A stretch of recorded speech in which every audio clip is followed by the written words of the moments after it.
Gusto ko mag-nursing. Ayoko psychology. Ikaw ba, Mitch? Ano gusto mo i-take na program? Hindi ko alam eh.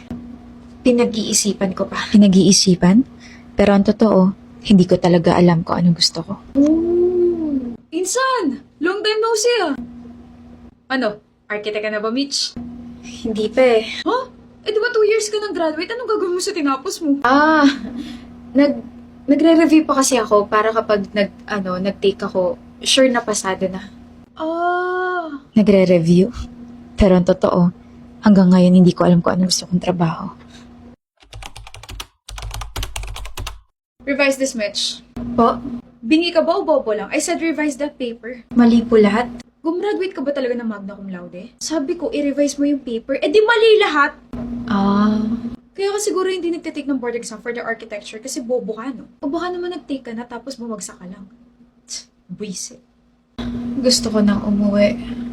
Galit na naman si boss kay Mitch. Ano pa bang bago? Alam mo, naaawa na rin ako minsan kay Mitch eh. Pero para siyang taong bato na walang pakiramdam sa mga nakapaligid sa kanya, nakakairita. Ano kayang mararamdaman niya kapag nalaman niyang pinarevise sa kanya yung paper kahit wala namang mali doon? I mean, puro tama yung mga pinapasa niyang paper pero grabe, nakakaloka talaga si boss. Naku, mukhang wala pa rin namang magiging reaction yun. Baka nga kapag sinampal siya, magtrabaho lang yun eh. Ang weird niya, no? I'm just glad na we're not friends with her.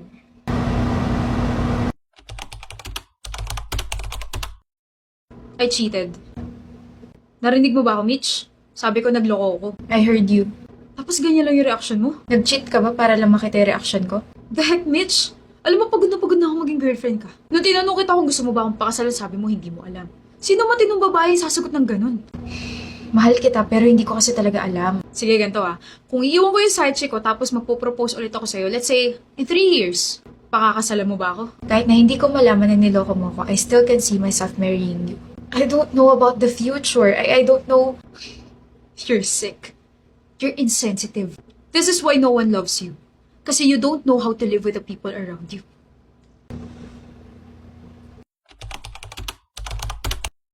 Did you just call me para kumain sa labas? I doubt. Ano ba kasing problema mo, Mitch? I mean, alam ko naman na break na kayo ng ex mo, pero kasi may something eh.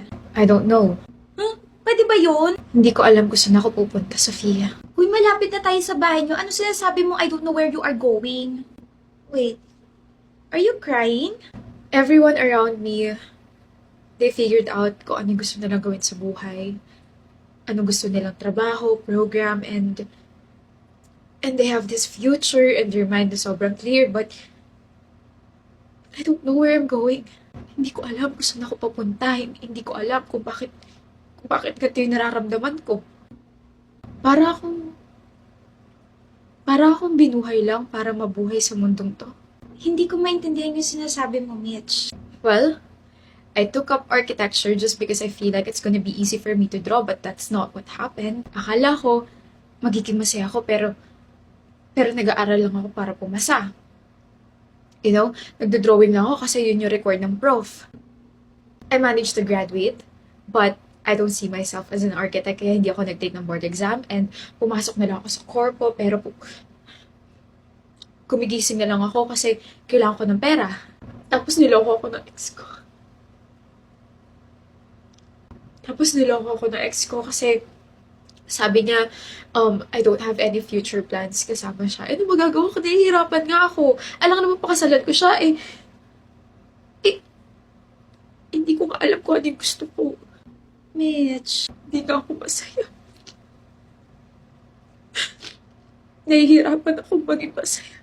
I don't enjoy my life right now. Hindi ko alam kung saan papunta tong buhay ko ngayon. And this is making me frustrated na parang I just live to exist. I'm sorry. I just needed to let this out. You don't have to say anything. Okay, fed up na ako sa buhay ko. Sige na, umuwi ka na. Tanggapin mo na tong 2 cheque, 500,000 each yan. Tulong ko na sa'yo yan. Mrs. Trinidad, hindi ko po kayang tanggapin yan lalo na po at binigyan niyo na ako ng 100,000 sa account ko. Let's! Salamat po. You made my daughter so happy. Kaya ayan, bilang pasasalamat sa pagpayag mo sa kasunduan nating magpanggap kang mahal mo ang anak ko. Mrs. Trinidad, matagal ko na po talagang mahal yung anak niyo. Binayaran ka para mahalin ako? Nak! Daphne, mapasok ka muna sa loob, please. Mag-uusap rin naman tayo eh. Please. Kasi, binayaran ka? Sagutin mo ako, Lex. Tama ba yung narinig ko? Binayaran ka para mahalin ako? Oh. Magkano? Huminahon ka, Daphne. Baka kung ano mangyari sa'yo. Bawal ka ma-stress, diba? Magkano? 100,000. 100,000 o 1,000,000? Parehas. Pero, yun ba yung presyo ng worth ko? Yung presyo ng puso ko? Daphne, mahal kita. Maniwala ka naman, oh. Mahal. Hindi mo ko mahal. Mahal mo yung pera mo. Mahal mo yung perang binigay ni Mama. Makinig ka naman sa akin. Next 1 taon. 1 taon niyo ako niloloko ni Mama. Sana sinabi mo na lang para hindi ganito kasakit. Pala kung kailan mamamatay na ako, doon ka sumulpot sa buhay ko. Yung nagkabungguan tayo sa ospital, yung sinabi mo na gusto mo agad ako, yung pagbisita mo rito sa bahay. Lahat yun, lanado. Lahat yun kasi pumayag ka sa utos ni Mama. Lahat yun para sa pera lang. I'm sorry, pero kung kailan mahal na kita. Kung kailan mahal na kita, tsaka naging ganito. Maniwala ka, matagal na kitang kilala, matagal na kitang gusto, matagal na kitang mahal. It's just that, kailangan ko ng pera, Daphne. Sobrang desperado na ako. Huwag ka na magpapakita pa sa akin kahit kailan. Luluhod ako para mapatawad mo. I hate you, Lex. I despise you. Kayo ni Mama. Please, Daphne. Mrs. Trinidad? Ano pong ginagawa niyo rito? Sorry po kung naabutan niyo pa ako sa ganitong estado. Nga po pala, successful po yung naging operasyon ko. Maraming salamat po talaga sa perang binigay niyo. Nandito ako para humingi ng tawad sa'yo. Inatake ka pagkatapos niya mag-usap ni Daphne nung gabing yan. Si Daphne po ba? Hindi niyo po ba kasama? Galit pa rin po ba sa akin? Pagkalabas ko po rito sa ospital, magsasorry po ulit talaga ako sa kanya. Lex? Oh, nandito rin ako para sabihin. She's gone. Oh, my daughter's gone, Lex. After your successful operation, she died. Pwede ko ba siyang dalawin? Huwag niyo pong hahayaang makalapit at mahanap ako ni Lex dahil kinasusuklaman ko siya pati ang ginawa niya sa akin. That was her last words. I'm so sorry, Iho. He's very healthy na anak. Rado ka bang gusto mo nang itatak sa kanya na patay ka na? Mamamatay din naman po ako. Mas masakit kung makikita niya pa akong unti-unti mawawala sa kanya. Mas okay na, naputulin ko na yung connection namin dalawa. Galit ka pa rin ba kay Mama, anak? Galit ako sa mundo, Ma. Galit na galit ako ngayon sa mundo. I survived.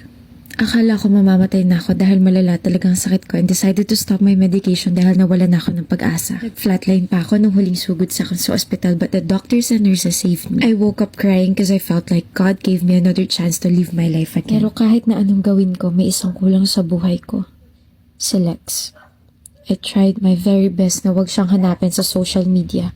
Paninindigan ko talaga na patay na ako sa buhay niya. Lex! Nagkatinginan kami. He's looking straight into my eyes. Pero sarili ko lang talagang niloloko ko. Hindi akong tinitignan niya. Anong tinitignan mo, Habi? Ang ganda ng painting dito sa restaurant na to. You wanna buy another painting? Pwede? Isa lang Yes! Tara, upo na tayo. Hindi kailanman dadapo ang kanyang mga mata sa akin. Dahil matagal na akong patay. 1 month after Lex's successful operation, my body and my heart finally gave up. Namatay ako habang natutulog. Parang hinintay ko lang na tuluyan nang gumaling si Lex bago ako nawala. And then mas pinili na lang ni Mama na itago yung totoo kay Lex because that was my last wish. Lahat ng mga sinabi ko kanina, it was all in my head. I created those memories because at some point, I want to feel alive again. 4 na taon pero nandito pa ako. I chose to stay here to look after him. To look after my first and eternal love. After everything we've been through. Masaya ako na masaya ka ngayon, Lex. She finally left, pero mamaya babalik ulit siya to look after Lex. 4 na taon na pero nandito ka pa rin, Daphne. Gusto ko sabihin kay Lex na nakikita kita pero ayoko. Dahil kapag ginawa ko yun, baka iwan niya ako because you will always be his first and greatest love.